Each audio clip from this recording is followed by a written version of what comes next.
to talk about the Simon Coveney Department of Foreign Affairs and the champagne party that occurred back in June of 2020.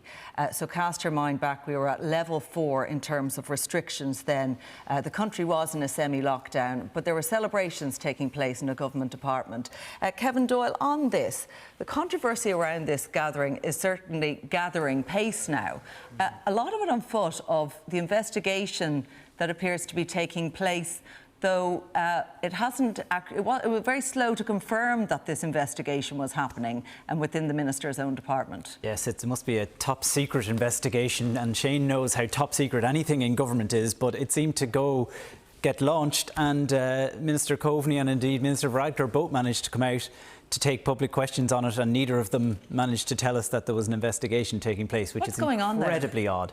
Well, to be honest, Claire, I actually have a view of this, which is that the event itself needs to be explained, and there needs to be apologies and all the rest of it that seems sincere, because I'm not sure we've got a sincere apology for it yet. And then maybe we move on from the event. But what's actually happened here, and look, any teenager who's ever had a house party while their parents were away knows that the real danger is if you don't clean up afterwards. And what's happened here is that a party took place ages ago. Nobody really noticed about it. Went under the radar, came out over Christmas, in the depth of Christmas. The first statement that came out from the Department of Foreign Affairs didn't even say sorry. It explained it away, went, that was ages ago, don't worry about it. We've learned lessons. What lessons did you learn, lads? Not to have parties, I don't know. And on from there it rolled, because then we were told Simon Coveney was nowhere near it, but then it turned out that he was actually back in the department later and spoke to them, but he didn't see any bottles of Moët lying around, which, by the way, must have been lying around because it was an impromptu party, which means that they weren't gone out and bought especially for this occasion. They must have just been lying around in the Department of Foreign Affairs. So I think the real problem here is the fact that they have now taken a story that came out at Christmas. We're in the middle of January and they're still drip-feeding explanations and parts of what happened here. Yeah, and on this particular investigation, it's going to be an investigation, Shane Ross, carried out by the Department of Foreign Affairs into the conduct of people at the Department of Foreign Affairs. Is that right? Apparently, according to the reports this morning, the Secretary-General of the Department of Foreign Affairs has been asked to investigate it. And he's going to be, it's quite incredible, and I think the formation of it is quite unacceptable. This is not going to be an independent inquiry. He's going to investigate something that happened where the minister was present, his boss. So he's going to be investigating and reporting to his boss, where the last Secretary-General, who he obviously would know quite well, was present as well, and all sorts of senior civil servants were there at the same time. And I happen to know him, so I say that Joseph Hackett, because I met him when I was a minister many times.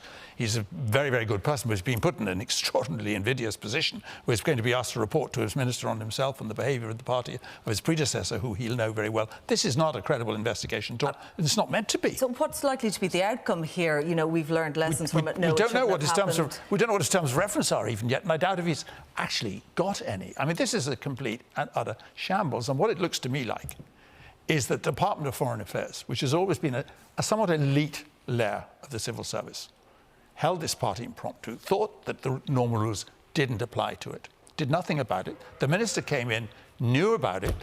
He didn't call in the Secretary-General the next day and say, look, give me a report on that. That shouldn't have happened. 18 months later, he's coming out and saying, well, we better get a report on it at this stage. It's just incredible. So what should happen?